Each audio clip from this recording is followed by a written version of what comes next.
Hey people, welcome to 2023 and welcome to the 4th year of the Accidental Gods podcast, this part of the overall Accidental Gods project that strives to bring together the people, the ideas, the energy and the movements that can light the way forward to that future that we would be proud to leave to the generations that come after us. And with that in mind, this week, we're talking to friends of the podcast. Eva Schonveld and Justin Kenrick have spoken to us twice before. First in early lockdown, and then a year later. And in both cases, they were doing transformative work in Scotland and around the world in terms of actually applying the theory of change to how we get from where we are to where we need to be. Eva is a climate activist, a process designer and a facilitator. She's co-convened the Transformative Conflict for Transition Network Summit, supports sociocratic system development, decision-making and facilitation in many contexts, including Extinction Rebellion Scotland. Justin is an anthropologist and activist, also from Scotland, also a member of XR Scotland, and since 2009 he has worked with the Forest Peoples Programme, supporting communities to secure their community lands and determine their own futures.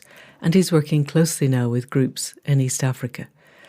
And Eva and Justin, working together, have achieved an extraordinary amount in terms of understanding and exploring what it takes to bring us all to a level where we can connect and communicate from our heart minds rather than the head minds that have got us into the mess that we're in. There are so many beautiful things in this conversation, and it feels to me an absolutely perfect start to 2023. So, people of the podcast, please do welcome Eva and Justin from Scotland. So, Eva and Justin, friends of the podcast, happy Hogmanay. I can say this because you guys are in Scotland and you know what it is. So for our Scottish listeners, I don't need to explain. And for everybody else, Hogmanay is New Year in Scotland. And it's a much, much bigger deal. First footing people that you have to bring a lump of coal over the threshold. And that can't be a very old thing, but it definitely was a thing when I was a kid. Hogmanay is much, much bigger than Christmas ever was until you get out into the rest of the world and discover that it's the other way around. So, Happy New Year to everybody else in every other part of the world. And Eva and Justin, welcome to the podcast. Welcome to 2023. This is the year where I really want to look at the solutions. I think we've narrowed down the problems of the old system quite effectively. I think we now are at a point where we know roughly what the solutions are. We just need to create a systemic whole of a systemic solution base from which to draw and the routes by which to get there. So, as a starter for that, my question for 2023 is, what makes your heart sing and where does that take you? So, Eva, we are going to go to you first. Thank you, Amanda. Lovely to see you. Lovely to be here. And a really lovely question as well. And I find it hard to answer because lots of things do, and quite a wide range of different sorts of things. And so I'm finding it hard to find the one. The one that comes to me right this second is the work that I've done with plants around kind of intuitive herbalism, which is quite a long journey that I've been on around sort of rediscovering maybe a more indigenous, certainly a more direct way of relating to particularly healing plants. And where that takes me is very close to the beginning of that journey, reading a book on a hillside on the Isle of Egg, on a kind of macha, so lots and lots of little flowers that were coming up, and just this sudden revelation from the book that maybe the indigenous knowledge and way of relating to plants wasn't completely gone. Maybe it was somewhere that I could find it, and maybe I could make a relationship with these other beings in a more sort of direct way. And that certainly came to be over years of exploration and practice. That's so beautiful. That so makes my heart sing, because as far as we understand it, all of our understanding from plants came from the plants.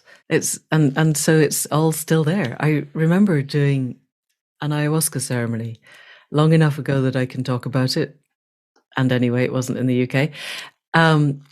With a young man who was 23, and he'd apprenticed with his uncle when he was 12. And so he'd had the full 12 years apprenticeship almost. And he had spent 2 years in the Amazon alone. I wouldn't last 20 minutes alone in the Amazon, I think. Learning from the plants, just asking them what they needed to teach him. And he was astonishing. We play at shamanic practice in Western cultures, and then you meet the real thing and realize it's a very, very different experience. But that doesn't mean you can't open it up. It's gorgeous. And I have one question. My memory of rum, muck and egg was of being eaten alive by midges. I remember nothing else about them. I'm sure they're absolutely beautiful, but the midge, what time of year were you there? Was it not in midge season, or was it just a very good day? You have to pick your place. Over in Clevedale, which is the kind of far end of the island from the harbour, there's normally a breeze, and for whatever reason, they're there. It's like you don't get complete no midges, but it's totally doable. But I think rum is particularly bad, is my understanding, not having spent a long time. Yeah. No, I remember we used to sail a lot when I was a kid, and I remember rum vividly because all of the graffiti in the public toilets, of which every wall and the door were completely covered, and everywhere you went else in Glasgow, it was obscenities about A loves B and whatever physically impossible acts. In rum, every single bit of graffiti was about the midges. It was astonishing. It's like you get in and you're out of the midges, and all you can do is write about them. But egg, we're coming to you in a moment, Justin. Egg is a community. They bought out the island, haven't they? There's a community of people living there, working it regeneratively, as far as I understand. Yeah, they are. They're doing great. It's the same with any community. It happens in fits and starts, and when people have got enough energy, and when someone's managed to get a grant in or whatever it is. But there is an amazing sense of, this is a community who are doing that. They're working together. They've got a plan, and they're thinking about the future. So they're planting trees for fuel that certainly some of them won't be using, but their kids will. Right.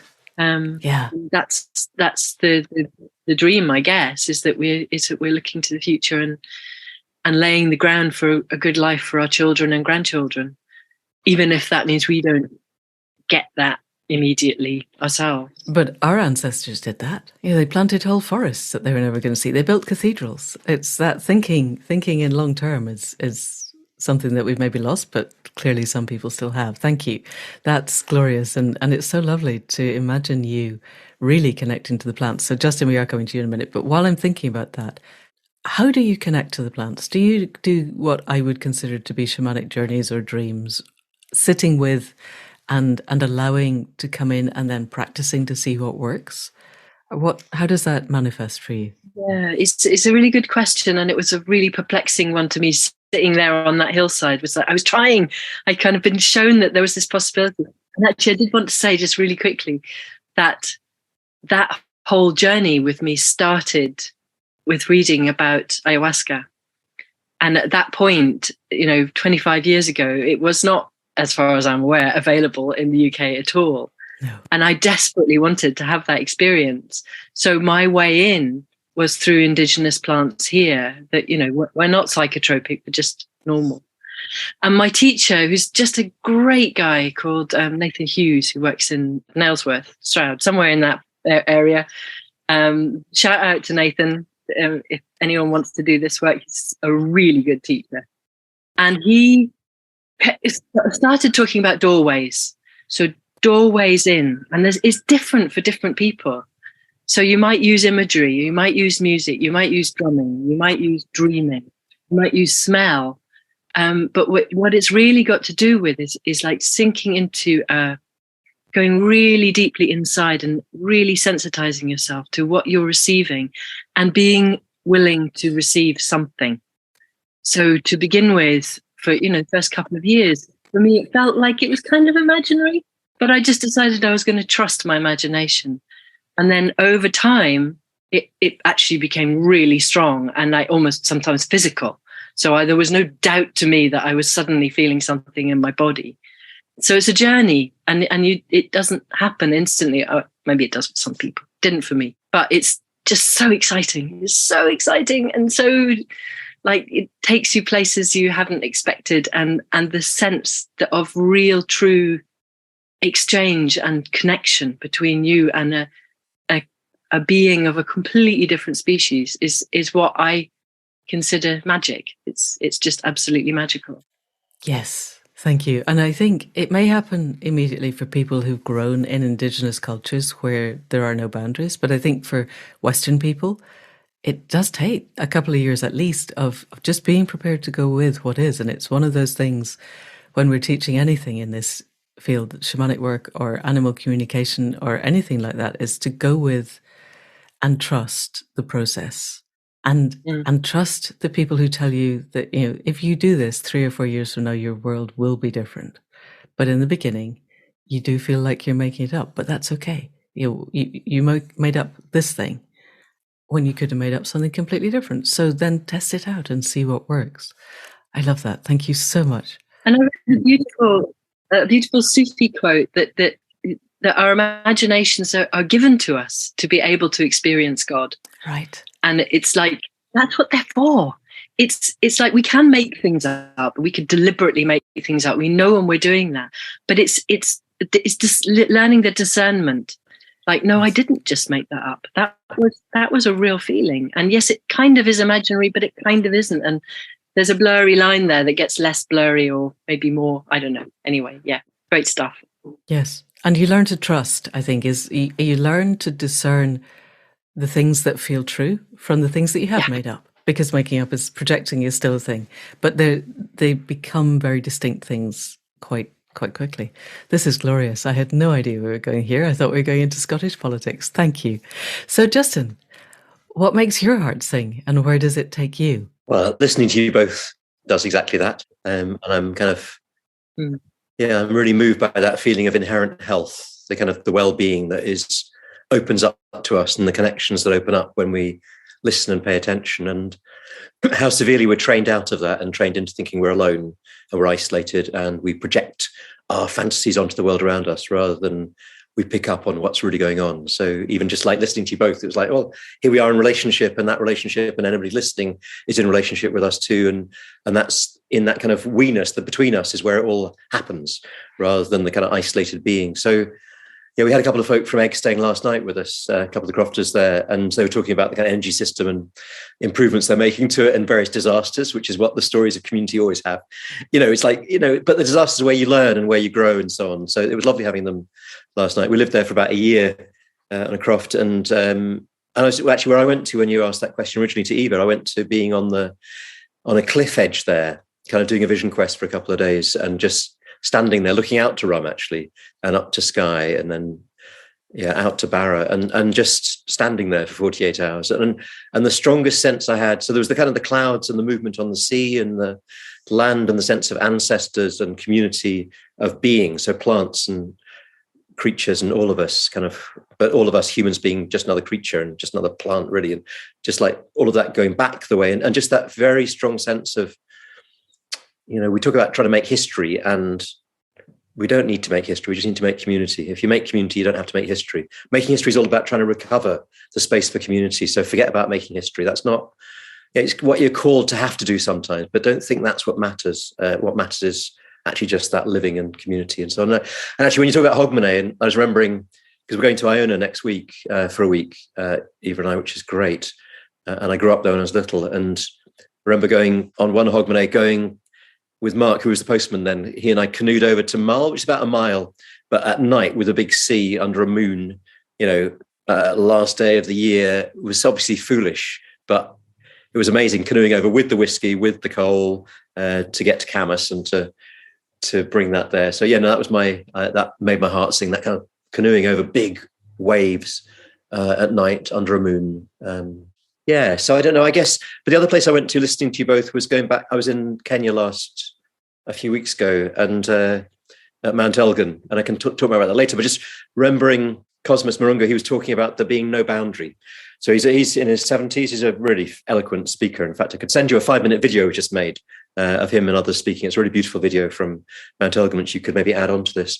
But he's talking about there being no boundaries. There's no boundaries. There's just no boundaries between us and other creatures and other plants and so on. I don't think the film picks up on that, but that was when we were interviewing him, that's what he was talking about. It's just the need to not get caught up in this bounded world that we get taught to live in. It's all relational. Here we are. It's all possible. That is glorious. Thank you. Thank you both. That is so rich. And yes, definitely, please send me that video. If we can't tack it on for some reason, if there's a link, we can put the link in the show notes and people can follow it. So I'm hearing community and no boundaries as being part of what carries us forward, particularly the no boundaries. In our solstice, we do a 3-way podcast, me and Della Duncan, who runs Upstream podcast, and Natalie Nahai of The Hive. And Della was saying that one of her Buddhist teachers, I think, it was one of the indigenous teachers from North America, who was saying that one of the problems of our culture was that our religions emphasized cosmic duality. So there's Earth and there's a much better place somewhere else. So it doesn't really matter if you mess up the Earth because you're going to the other better place, and individual salvation. And that regenerative spirituality emphasized cosmic unity, so the no boundaries, and collective liberation. And what you've both been talking about seems to me to be within that latter sphere. And I just love the idea of canoeing from Iona across. That's just glorious. But the seas can be very big there, very brave. But I suppose you've got a full moon, you've got the moonlight. It must be just truly magical. And that sense, this takes me to 2 separate places. I would really like to talk to you guys about community, partly because you've lived on Egg and you're busy building meta communities in Scotland. But just before we head there, I am still trying to read through George Monbiot's Regenesis, which triggers me so much that I just get to okay, I don't have the headspace, I'll do something else. And partly I completely get the first half of here are the problems with the world's food system. Yes, it's a disaster. Anybody would agree, I think now, anyone who listens to this podcast, that industrial farming is horrible and unnecessary. But where he goes to next, which is basically we need to feed ourselves by growing food in big stainless steel vats and completely, everything becomes super industrialized to the point where you're not actually using soil to grow in anymore. Or, is the bit that blows all of my gaskets and I just can't cope with it. I am also aware that the treasure is in the trigger and that I should look at my own triggering and see where it goes to. But I listened to you talking about communities that grow and communities of plants and communities of the earth and the unboundedness. And I wonder where each of you are in the ways that we can reconnect that matter. I'm guessing with Eva, it's herbs, and with Justin, you're talking to people in places where there is still living memory of cultures that are connected, if not cultures that are still managing fully to connect. And whether you could both speak to reconnecting. And if you want to tell me that I'm completely wrong and that growing food in vats is a good thing so that I can read Regenesis and not be totally triggered, then that's grand. So Eva, let's go to you first. How do we encourage people to find that place of no boundaries? Yeah, I was wondering if, maybe of chucking it over to Justin first, because you were just speaking to Bo about this, refinding our connection and the way that, it's not easy for us. Let's do that. As people who've grown up in a very colonized situation. It's not easy, but we need to. We're the people doing the damage. I'm guessing the people you speak to in East Africa are not using 12,000 kilowatts per annum of power, and we need somehow for people in our culture to, so my default is always the single mother with multiple kids under the age of 10. Or in our current culture, people who are struggling to eat and feed themselves and their families and heat their houses. How how can we reach them? So Justin, go for it. Yeah, there's so many different places to go. I guess the single mother, it's important to remember that our culture is designed to make you feel isolated as a parent and feel totally dependent on others and without having people there for you. It's a really unusual way to bring up even 10 kids.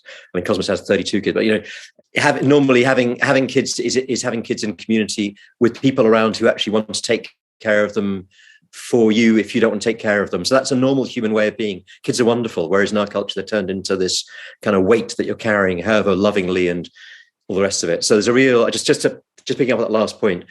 And the other thing is just about boundaries. It's like, so that what Cosmo was talking about was the lack of boundary between us and plants and animals around us.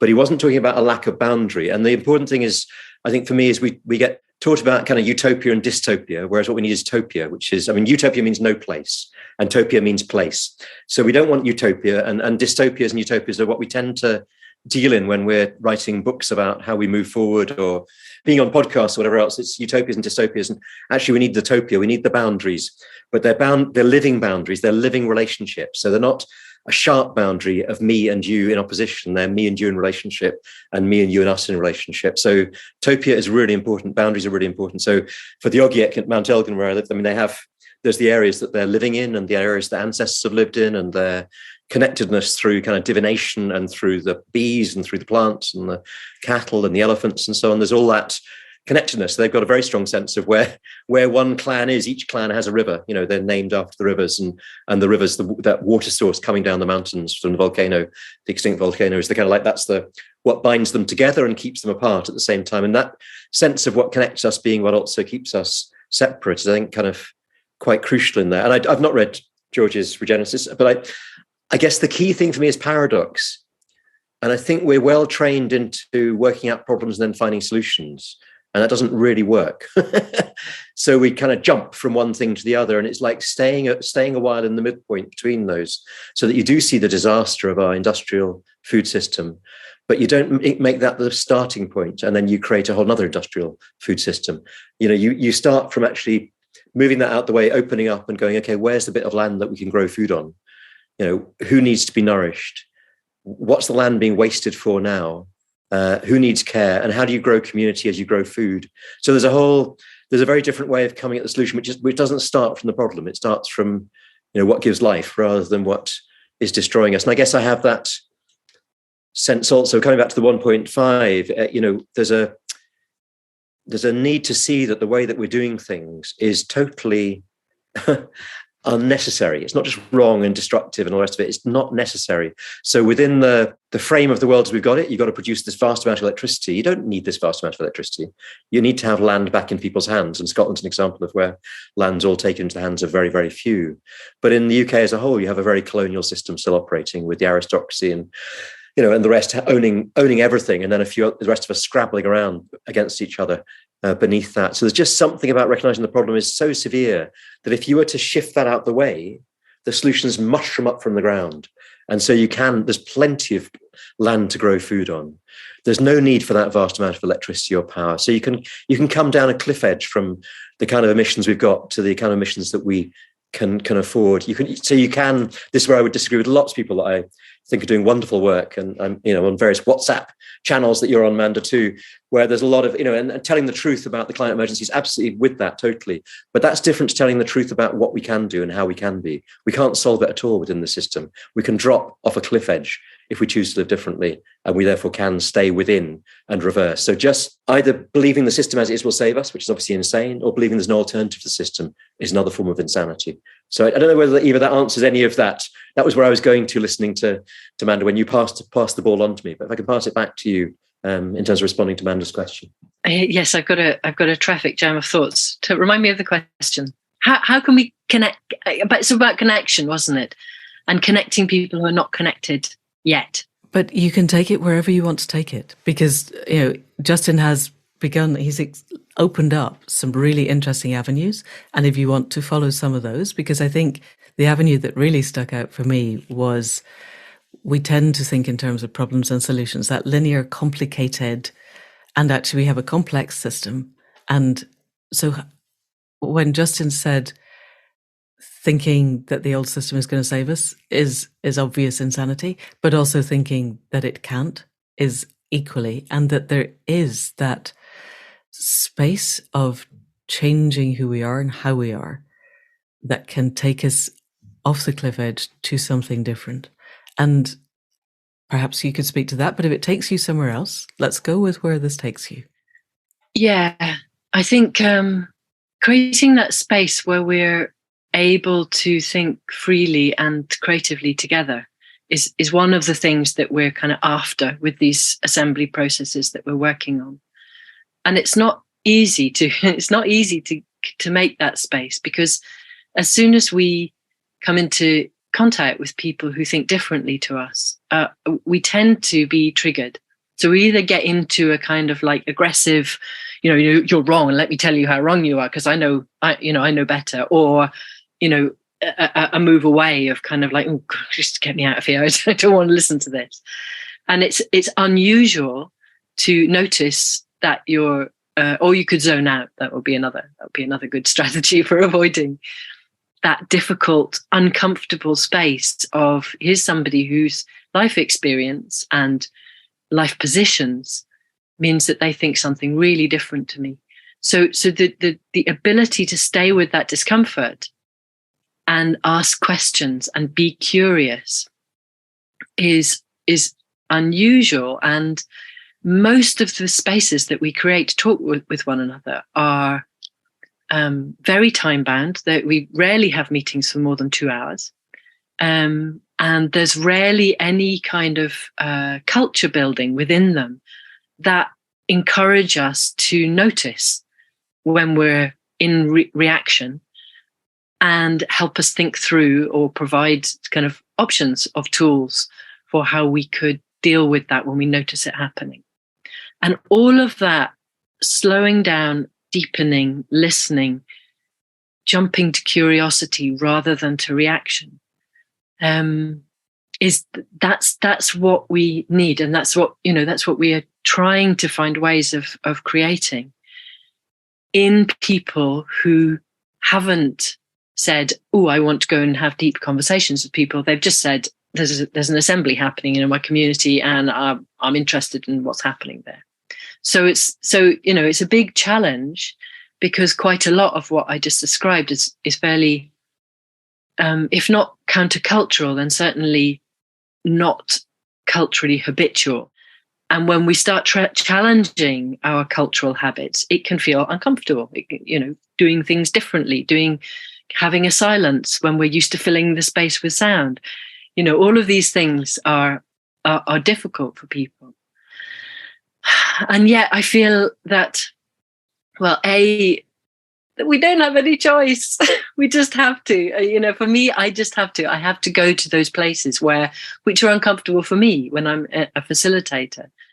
And in a way, just being real about that, but saying this is not necessarily going to be super comfortable. We found that it's really helpful. And, kind of, you don't have to do this. It's just a suggestion. So what I'm trying to learn about is like how you bring those slight, just steps towards a different way of being together with one another in language and in a kind of sense of presence, I guess, that won't trigger people into reacting to me, wanting to put them into a state where maybe we won't react to one another in quite the same way. So can we move more deeply into that? Because this feels like treasure. I know you and Justin hold long weekends where you offer these spaces online so people can come from different parts of the world. Can you talk us through, first of all, what you do and more what happens in these spaces? Because you've described in general terms, and I wonder if it's possible to get a bit more granular so that people have a real sense of this is how it works, and perhaps this is what the rippling impacts are on our reality, on our observations of the world as it is, and on the structures that are holding the old system in place. Does that make sense as a question? Yes. Yeah, it's interesting. I mean, we're currently, just recently, and I think this is the strange thing about having started, like our project started as within a month of the first lockdown. So everything had to happen online. We're working more on the ground in Scotland now and in East Africa, and more in person. But I think those online spaces are really, really, really lovely. And I almost feel like going back again to this kind of Indigenous experience, and having heard that for many Indigenous elders, there's a sense of communion with people potentially on the other side of the earth that they really trust. They know that that's a meeting. They know that that's a communication. And it almost feels like Zoom has been kind of given to us because we can't trust that, as a little slice of being able to experience that and have the evidence given to us immediately. So when I feel, and I often have done, really surprisingly strongly felt connection with somebody or with several people in a meeting where they're in different parts of the earth, and yet somehow we're really, really together, and everyone's saying, yes, I felt that too. And it's like, so I've been playing with, meditating and allowing myself to feel that sense of connection, even though I don't get that immediate feedback. And I don't know how long we have Zoom for. This, all the kind of collapse scenarios that lots of people are kind of envisaging, which I think will be fairly accurate at some point, means that we'll lose that instant feedback. But if we have used it to build that muscle, then we may be able to plop into that pool of distant, really strong connection. And so, just to answer your question about the kind of practicalities of that, we've done different things, but I think the most powerful thing is so simple. And again, it comes from Indigenous practices. It's called lots of different things, but it's basically, it's a council circle. It's a circle where we go around, we know the order that we're going around, everybody has their time. Ideally, it's not timed. Ideally, people can speak or hold the space for as long as they want or need to. And ideally, we can keep going round for as long as we need to. So, the thing about time is really interesting. And we ran one of the online things that we ran, I think since we last spoke to you, was a 24-hour round the world meeting that was pretty much contiguous and followed the sunset round, I think it was 10 or 12 different communities. So we would arrive around about sunset in Indonesia, and that group would take over and talk, and then we moved on. Yeah, it's too long ago. I can't remember the order, and my geography's rubbish. And it was an absolute marathon. But it was an attempt to create a kind of space which wasn't going to stop, where we could carry on talking. And so we hear so much from people who are not constrained by a kind of Western mindset that's how you meet. You meet for as long as you need to meet. And if you need to go and sleep or look after the kids or whatever it is, maybe the kids are there too. It's like the boundaries are much freer, and the time can just roll until the decision has come. And constraining ourselves in the way that we do, and we kind of have to in this way of living, is an incredible barrier to us really being able to sink into the kind of depth that we're talking about. But there's something of an echo of that happens in the council circle. And it's partly because there's a very, very short and simple introduction, which is that we each know when we're going to be speaking. We're each going to get the time that we need. And we're going to, when we speak, we're going to speak from the heart. So we don't rehearse, we don't prepare. You're not expected to be clever. It's just whatever comes. And sometimes that can be not very much, and sometimes it can be a real surprise. And we are welcoming it, whatever it is. And if when we're listening, which we're doing for 90% of the time, we're listening from the heart. So we're really trying to hear the kind of good intention of each person and what they're bringing.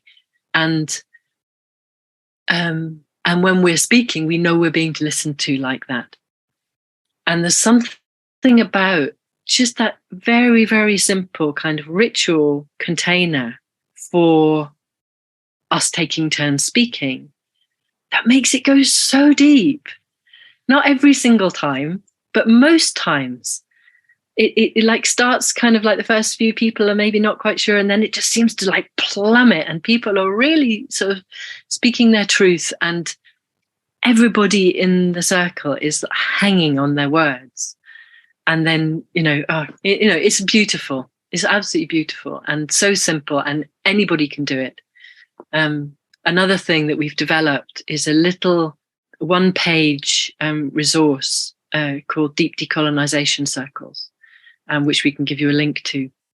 And it's just a sheet which describes that process and then suggests that we could use it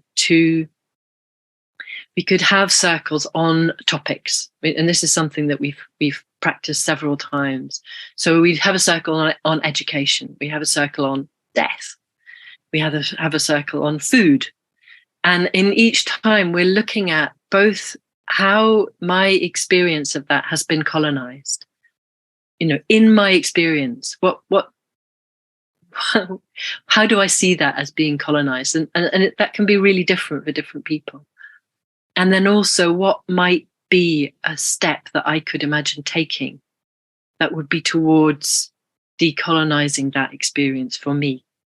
And it's really important, that kind of inner reflection, but also the outer reflection. Like, how am I going to take this into the world, even in a small way, or maybe in a huge way? But yeah, those conversations were super rich and really deep and vibrant, and helped me in my process of noticing.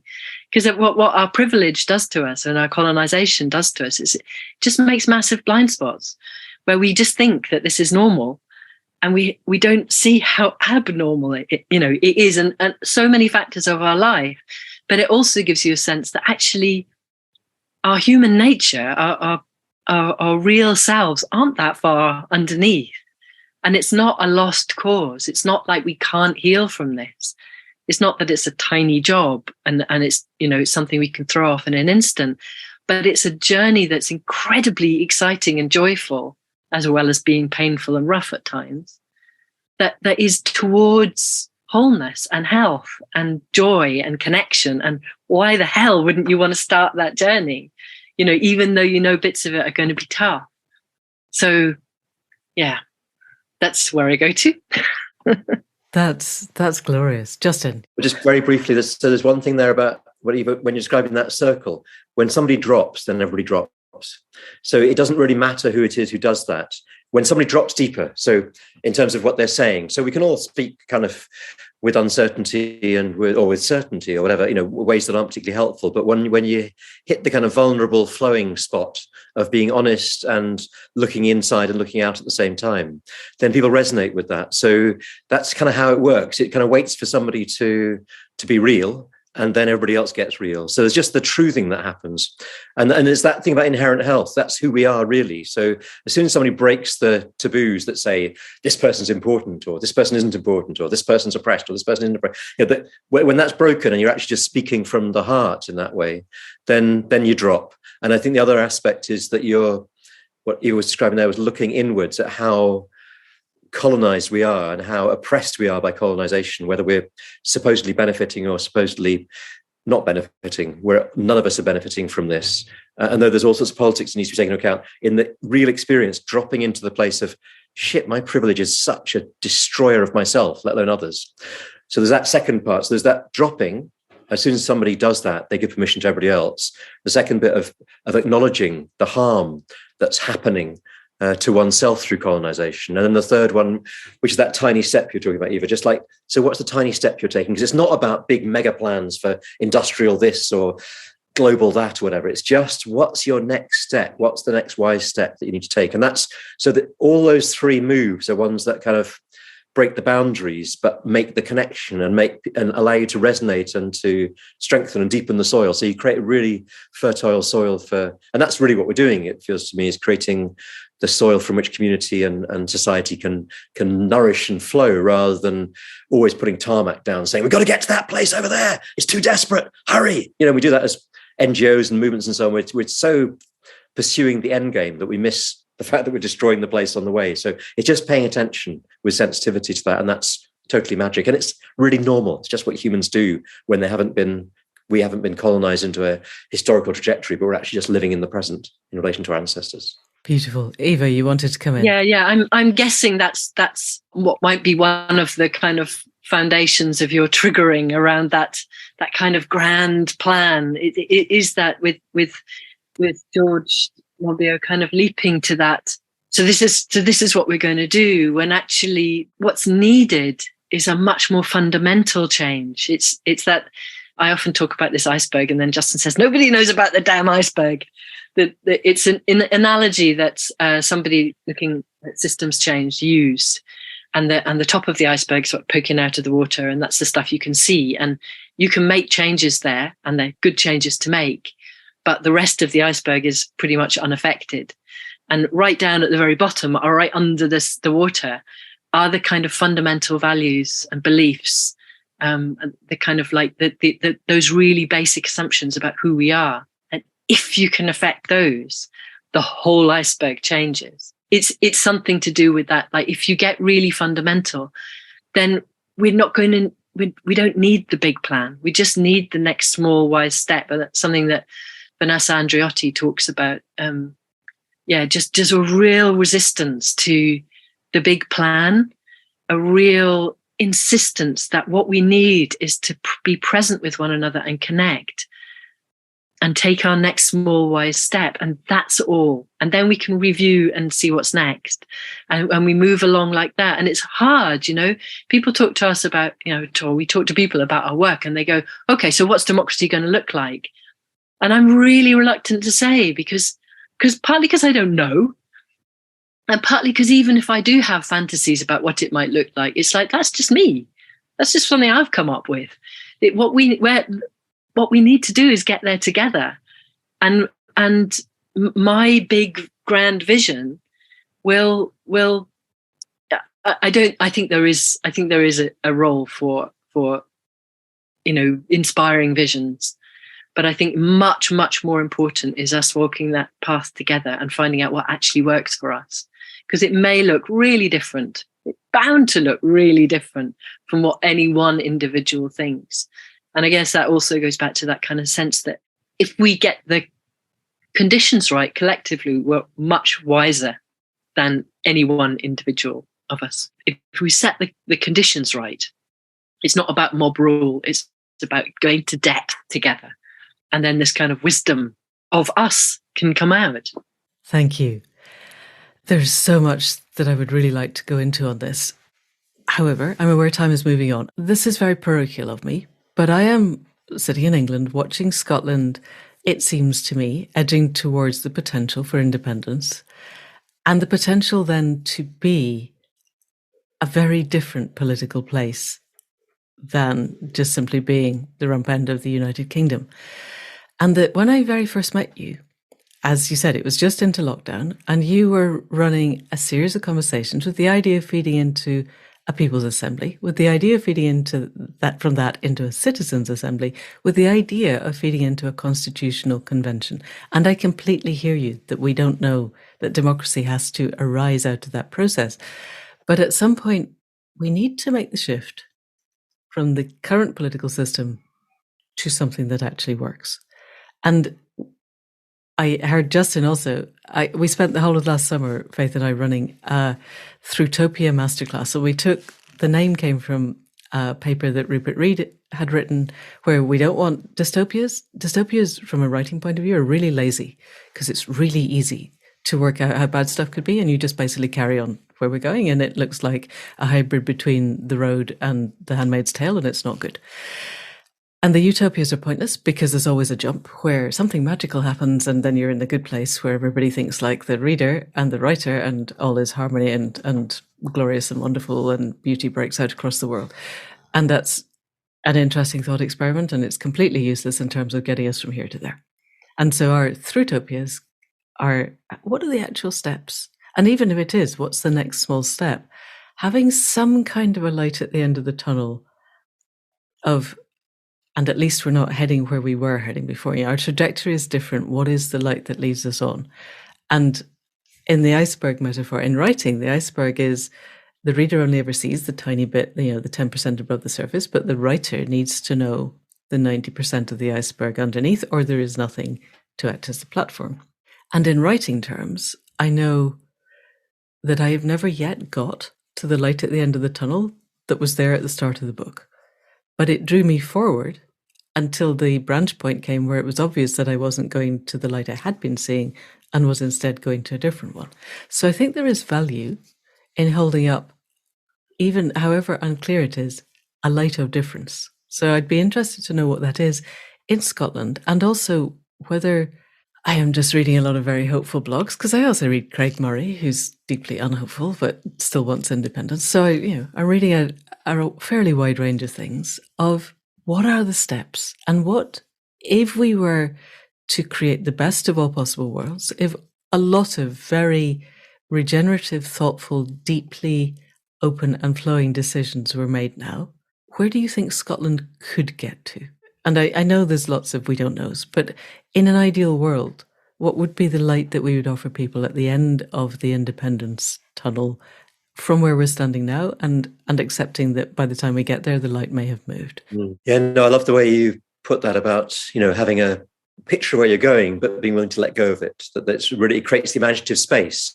So it's not just about being present to each other. It's also the imagination that Eva was talking about right at the start of this, that imaginative looking to the future and envisaging what's possible, but then letting go of that to move to what's emerging rather than sticking with that. So that's what I was hearing what you were saying, Amanda. I really love that as a way of framing it. So we're not staying hooked with just the present. We mustn't look outside our locality or what's happening right now, but we're not also hooked onto some grand plan that we have to stick with, which leads us astray. So I love what you're describing there.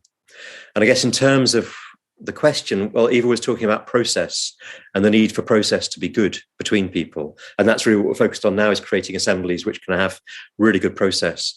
And that, for me, is the route to a Scotland that is regenerative rather than one that is not. And I guess just to kind of background this slightly. So when we were talking before, we'd been involved in the climate assembly that the Scottish Government ran after we'd pushed for it, we'd campaigned for it, we'd secured it, and there was huge amounts of learning from it, both the learning that you can trust 100 ordinary, randomly selected citizens to make good decisions. You can absolutely trust our human nature to be sane and loving, but also that you really can't trust a system when it's in control of that process to do anything but make sure it gets nowhere.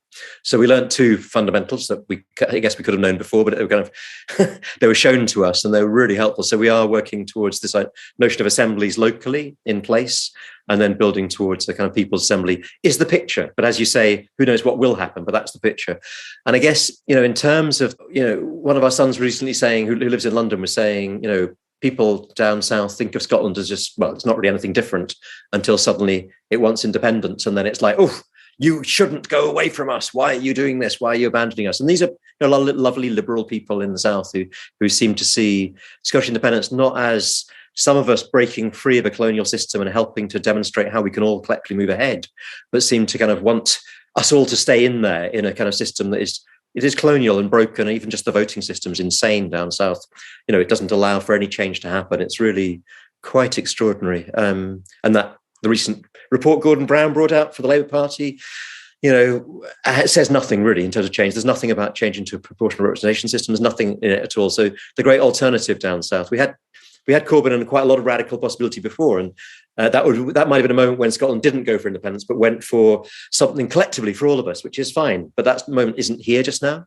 Whereas there is a moment where independence. Yesterday, the polls are showing like a move towards 54%, 56% for independence, since the UK Supreme Court, a couple of weeks back, told Scotland that it could not decide for itself whether it wants to be independent or not. England can decide that Scotland can have a vote on independence, but Scotland can't decide on that. So this notion of a voluntary union, which has been underpinning the relationship in theory for a couple of hundred years, has gone, really. That notion that Scotland is a willing partner in a union, which kind of was behind colonialism. Scotland was part of that whole colonial process. Scotland and England, Wales, Ireland, to some extent, or everybody was dragooned into colonising the world. And that last colony of the UK on top of England and Scotland and Wales and Northern Ireland is still in place. That's that colonisation process of appropriating power at the top. So I guess, but to answer your question about where might we go, it's pretty clear that we will go towards independence. That's the direction of travel, just like devolution was the direction of travel in the 90s. It was obvious that's where we were going, even though the establishment said that's not possible. And it's obvious that we're going towards independence. That's going to happen, whether the UK government says yes or no. So the issue isn't really that. The issue is what kind of independence. And if it's just another state with a neoliberal infrastructure that is exploiting people and saying it will do something nice about them and exploiting the earth and saying it will take care of it, then there's really very, very little point. And there's a huge amount. The next battle around independence will be on the Conservative part. They'll be saying we need to get power down to communities. It shouldn't be with Holyrood, with Edinburgh. It should be out in the communities. That's what they'll be saying, while they mean completely the opposite.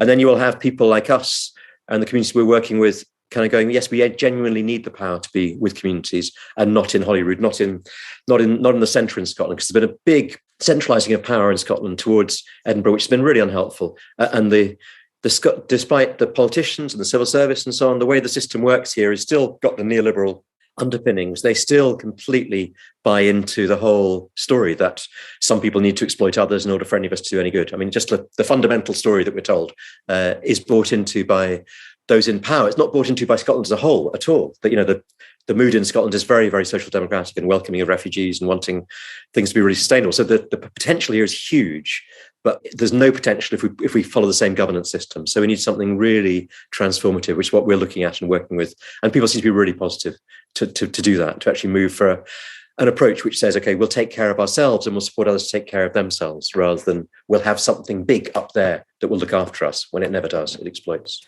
So a question then for either of you. On a recent podcast by Della Duncan at Upstream, she did a really interesting 2-part look at the green transition and how the greening of the global north will be an utter catastrophe for the global south. And as part of it, she quoted a tweet that has since been deleted from Elon Musk saying, "We will coup whoever we want. Get over it."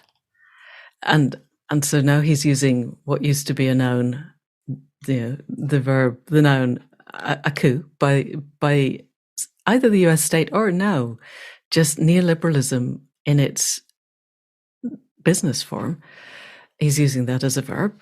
And I'm wondering how we make the transition, because I hear you that simply going from one neoliberal administration to another, it'll be better, but it won't be good.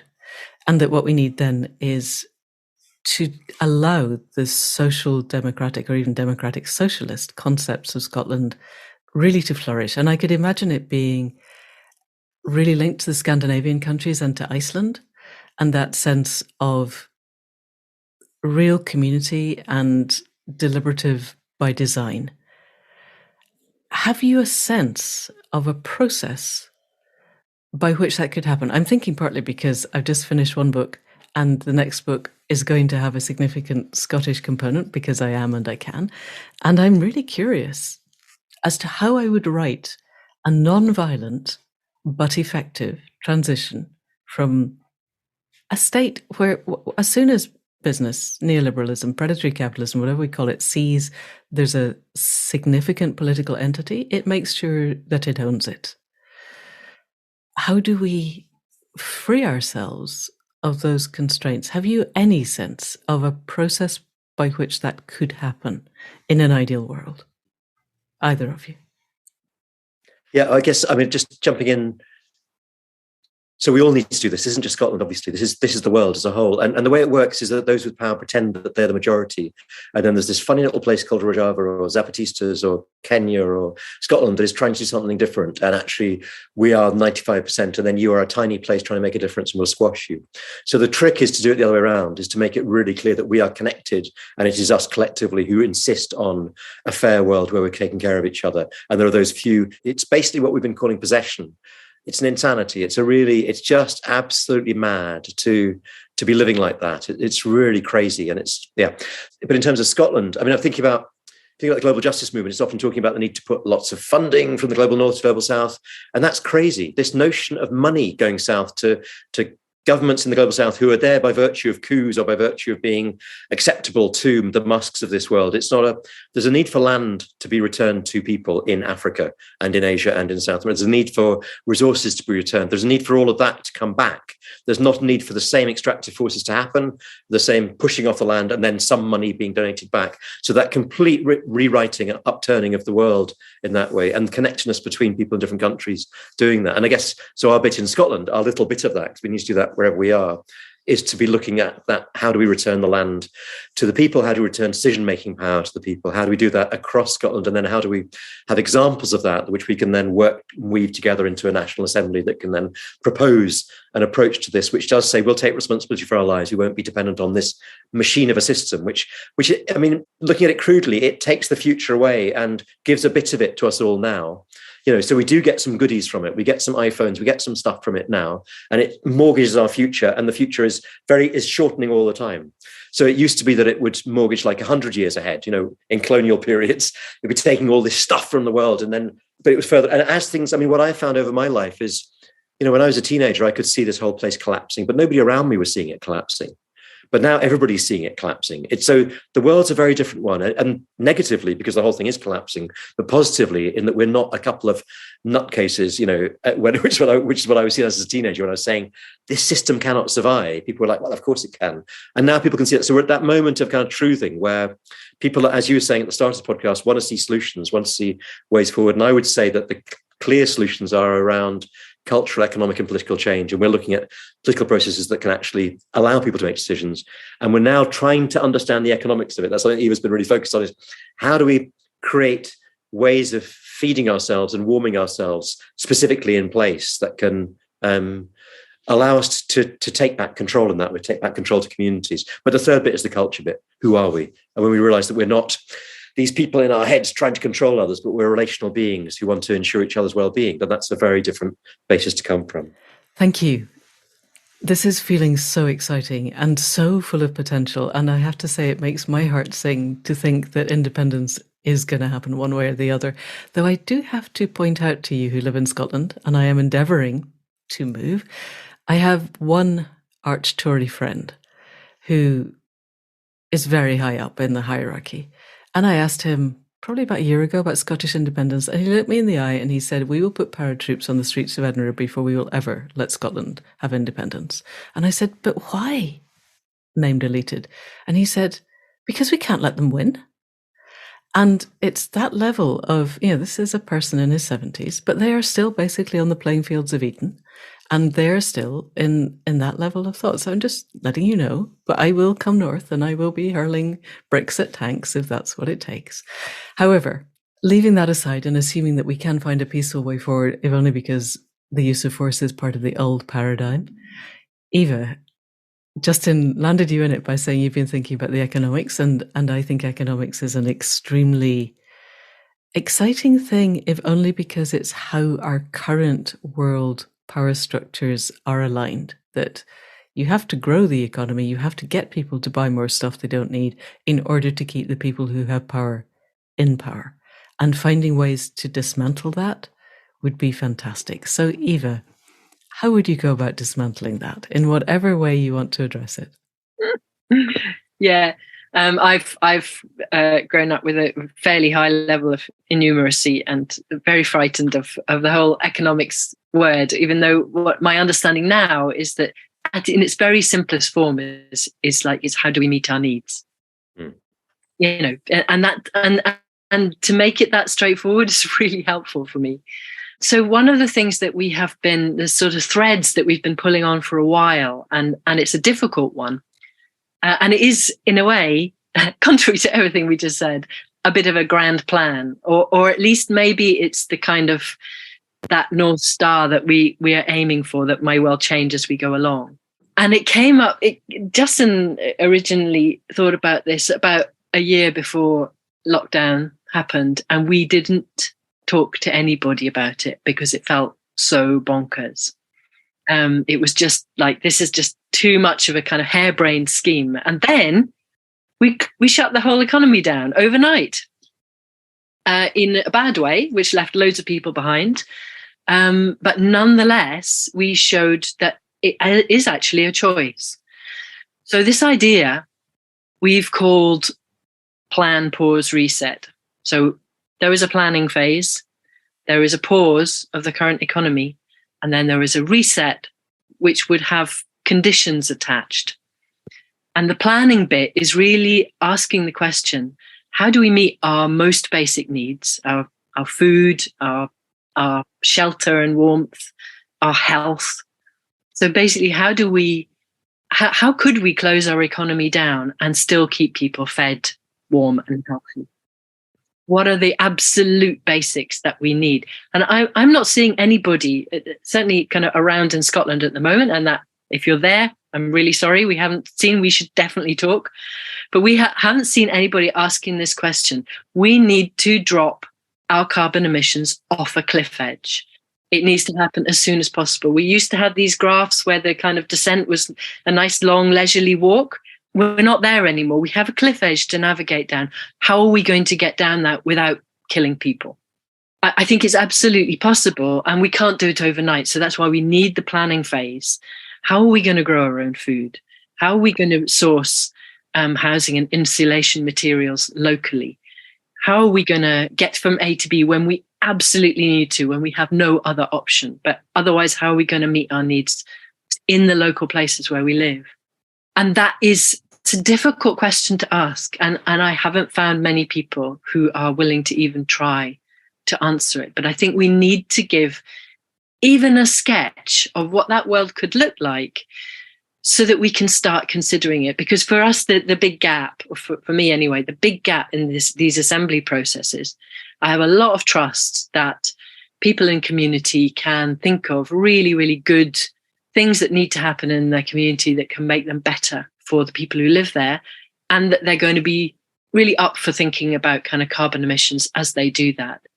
But that drop off the cliff edge, I don't think anyone is ready for. And I don't know how we get people to be ready for it in time, which is like this is awful thing about climate change, is we've got this built-in time lag. I still feel like it's worth trying. And I think when people talk about 1.5 being dead, it's because they are not considering that kind of possibility.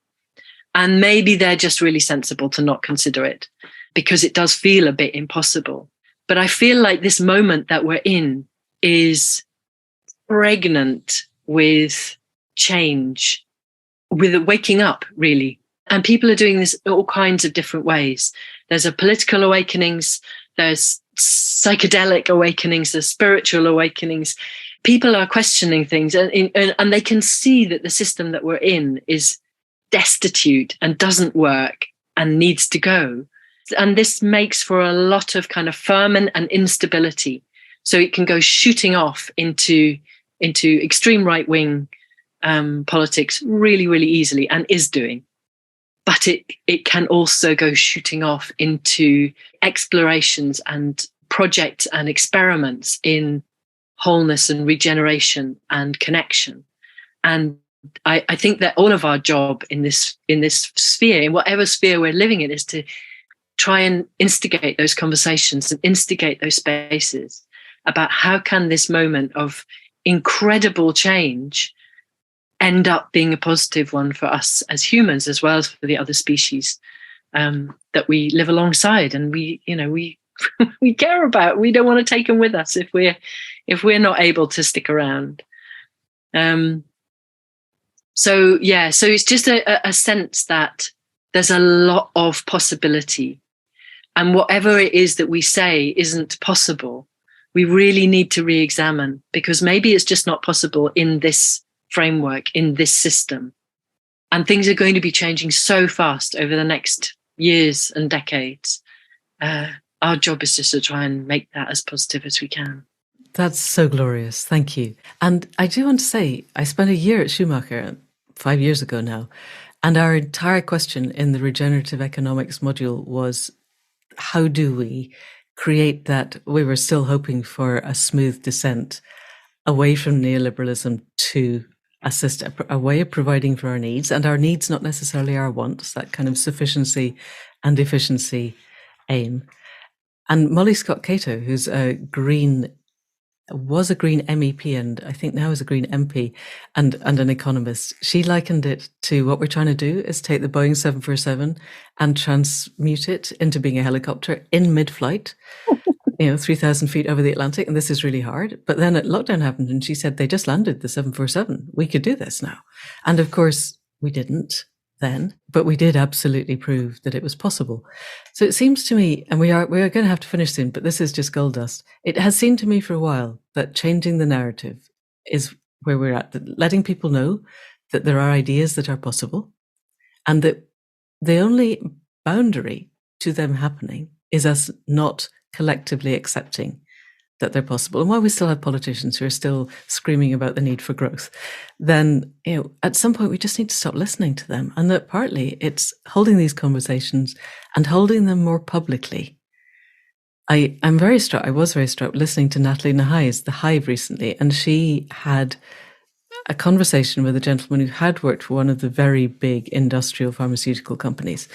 And when he had his wake-up moment of, really, I don't want to spend the rest of my life just, expanding this particular portfolio and selling more stuff to people that they don't need, and he left the company, a lot of the higher-up people who had been his mentors came to congratulate him for getting out because they felt they couldn't. They were locked in by the financial construct of their lives. And I think it feels to me we're at one of those moments where if we give people permission to realize that the old structure has gone. It's not just going, it's gone. We are Wile E. Coyote way out over the canyon. We just need to look down, but accept that there might be parachutes available if we all join together to work out what they are. Then it could be an overnight thing. We could reach a tipping point. So I'm really hopeful. And the work that you guys are doing to build more and more people into these conversations seems really important. So as we close, Justin or Eva, either of you, can you tell us what you're going to be doing in 2023 that people either in Scotland or anywhere in the world can join in with, that to help promote these conversations and to help bring us to this space that you were talking about where things begin to flow, the depth, where we're able to be vulnerable in community and begin to connect with people in ways that go much deeper than we're used to. Over to either of you for that. So we're going to be running assemblies is one of the main things we're going to be doing. So we have one hopefully in the Northeast in March. We're just starting work on that now and not firmed up. For clarity, that's the Northeast of Scotland. So Northeast of Scotland, so it's around Aberdeen, Inverness-ish.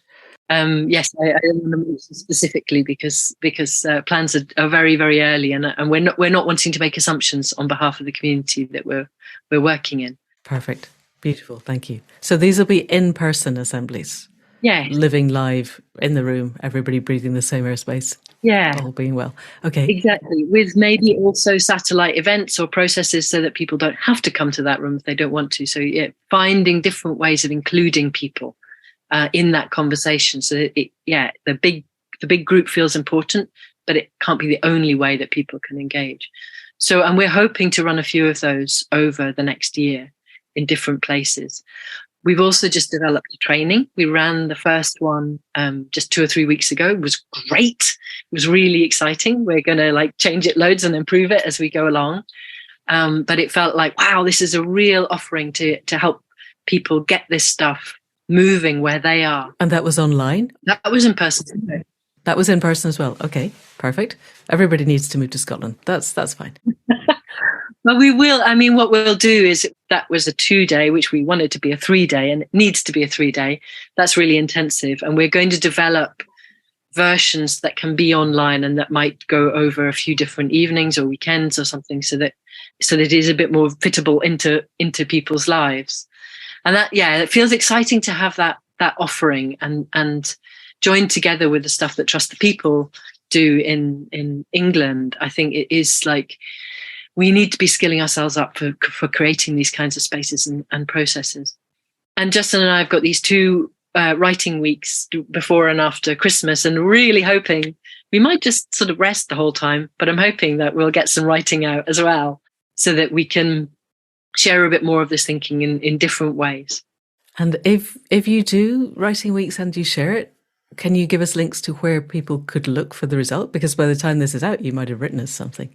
Justin, anything from you? Yeah, I mean, just the theory of change there really is that, do it well enough and deep enough, and it can have absolutely huge knock-on effects. So it's not about covering lots of places. It's trying to get what we're doing really done well. And then that can be picked up on. So that's one aspect. And the other theory, I guess, is just that change happens absolutely in moments. So this isn't about this long, slow slope. It's not a long process. It's incredible preparation. And in a way, you could see the neoliberals spent decades preparing for their moment. And we've actually spent decades and decades preparing for our moment. There's been decades of work done on a really different understanding of who we are as humans that is much more indigenous, much more emergent, much more real. That's been going on for decades. And we're at that point where that can really move into flourishing. But it won't be a kind of progressive way. It'll be an incremental, absolute shift that will happen. And I guess that's what I want to kind of leave with, is just that sense of you need to do the work, you need to prepare, you need to work deeply. But when it happens, it absolutely happens, and you seize it. Fantastic. What an amazing start to 2023.